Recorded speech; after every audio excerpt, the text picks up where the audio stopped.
అతశాంతిం ప్రయచ్చ మే హిరణ్యదానం తుభ్యమహం సంప్రదదే నమః నమః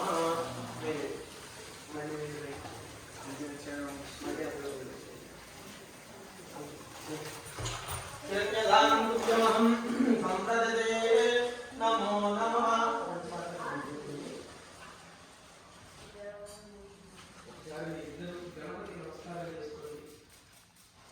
ఐదవ సాంప్రదాయంలో మనం ఏ పూజ చేసినా ముందు విఘ్నేశ్వరుని అర్చించకుండా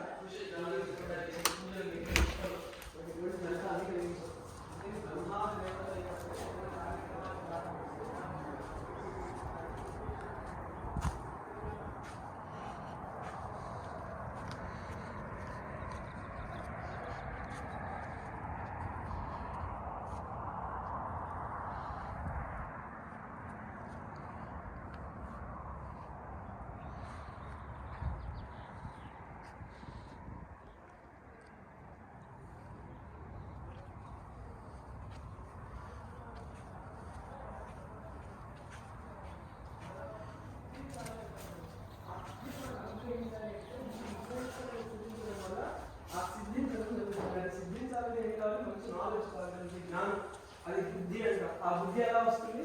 గణపతిని పూజించడం. అందుకని సిద్ధి బుద్ధి సంబంధించినటువంటి గణపతిని మనం ఎప్పుడైతే అర్చిస్తామో మనం చేసిన పనులన్నీ కూడా సంపూర్ణమై ఆ అనుగ్రహం మనకు వచ్చేటువంటి జ్ఞానాన్ని ప్రసాదిస్తాడు. కాబట్టి ఆయన్ని సిద్ధి బుద్ధి పూర్వకంగా ఏ కార్యక్రమంలో అర్చించినా ఆ కార్యక్రమాలన్నీ కూడా నిర్విఘ్నంగా జరుగుతాయి. ఇవాళ మీరు చేసేటువంటి గృహప్రవేశం ఇప్పుడు ప్రారంభించి దాని నిజానికి ముందు శంకుస్థాపనతో ప్రారంభించాలి. శంకుస్థాపన చేయాలి. ఈ భూమి సంపాదించి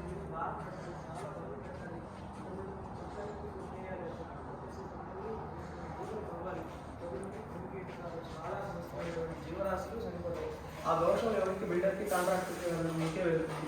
ఇప్పుడు అది మీకు రాకుండా ఉండాలంటే ఏం చేయాలి? అందుకని ఈశాన్యంలో తవ్వి శంకుని ప్రతిష్ఠ చేసి శంకుకి కింద నవధాన్యాలు, నవరత్నాలు, పంచలోహాలు, మిగతాయినటువంటి సమస్త ద్రవ్యాలను ఇచ్చి దాని మీద శంకును పెట్టి శంకు మీద యంత్రాన్ని ప్రతిష్ఠ చేయాలి. మత్స్యంత్రాన్ని మత్స్యంత్రం మీద ఇష్టంగా పెట్టి అంటే మొదట పూజ చేసి దాని మీద గృహ నిర్మాణం చేస్తే ఆ దోషం మనకి రాకుండా పరమేశ్వరుడు కాపాడుతాడు. అందుకని శంకుస్థాపనలో ప్రారంభించి తర్వాత సంపూర్ణమైన తర్వాత గృహ నిర్మాణం చేసే ముందు వాస్తుని చూడాలి.